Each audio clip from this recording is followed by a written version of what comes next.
In this teaching module, we're going to talk about the marginal productivity theory of distribution.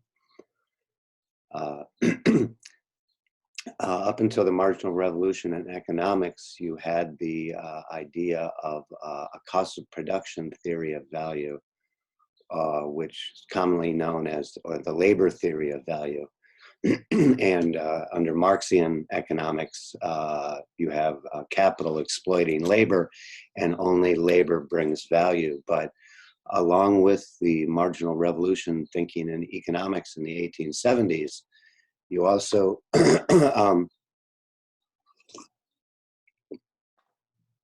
got a different theory of value. In the marginal revolution in economics, things have value because they're demanded, subjective demand, as opposed to a cost of production theory of value. This marginal revolution in economics also led to a different theory of distribution called the marginal productivity theory of distribution. So I'll explain that, the marginal productivity theory of distribution.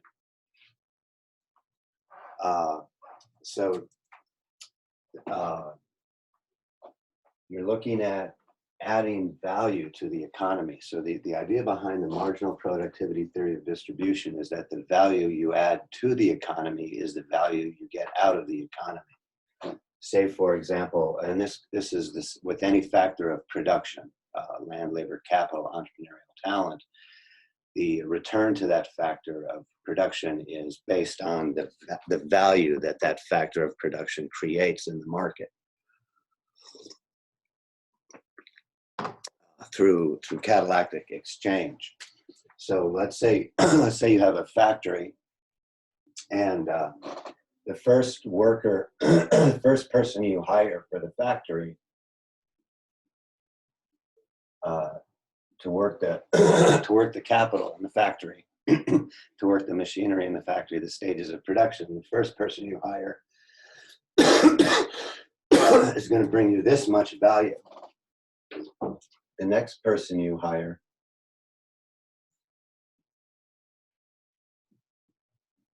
is going to bring you this much value, a little less value, diminishing marginal productivity. And the next person you hire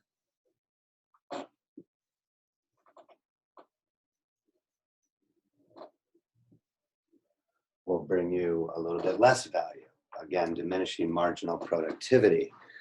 So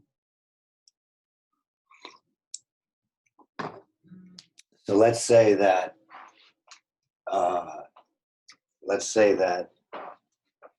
this person brings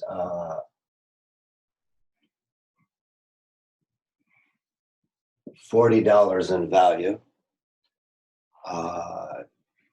and the next person, let's say that this person number 2, brings $30 in value. This person has more skills and experience, and let's say luck or talent,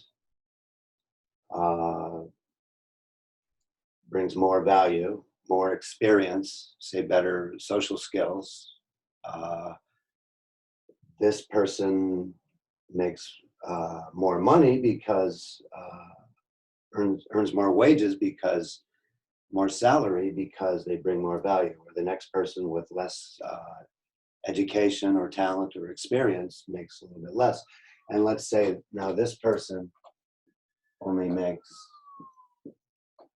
$10, creates $10 in value, and therefore would then make $10 an hour, or whatever unit you're measuring the value in.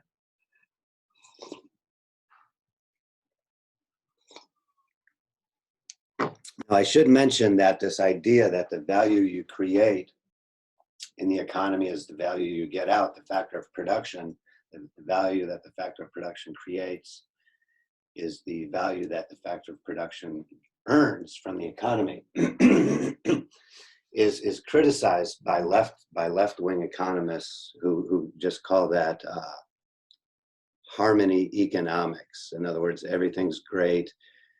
No one exploits each other, and therefore the whole thing is just a parody, or called harmony economics. But if you look at it, employers need employees just as much as employees need employers. So,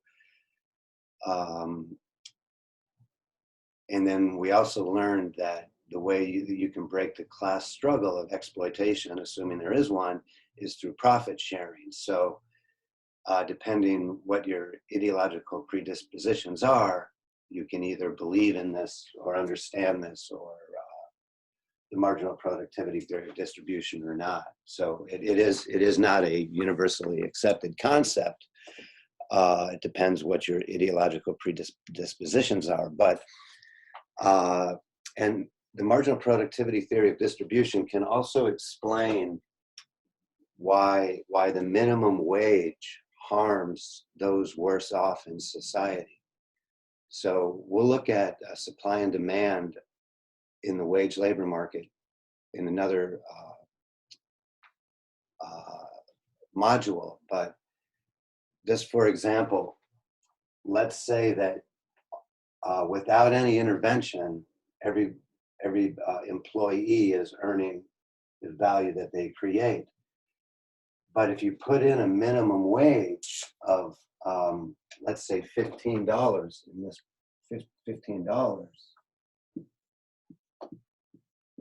meaning that the least the employer can pay is $15 an hour, what that means is that the person with less skills and experience, and or say luck and talent, will not be able to get employed, because they can't create enough value equal to the minimum wage. So this is why the minimum wage hurts those worse off in society. And that completes our module on the marginal productivity theory of distribution. Thank you.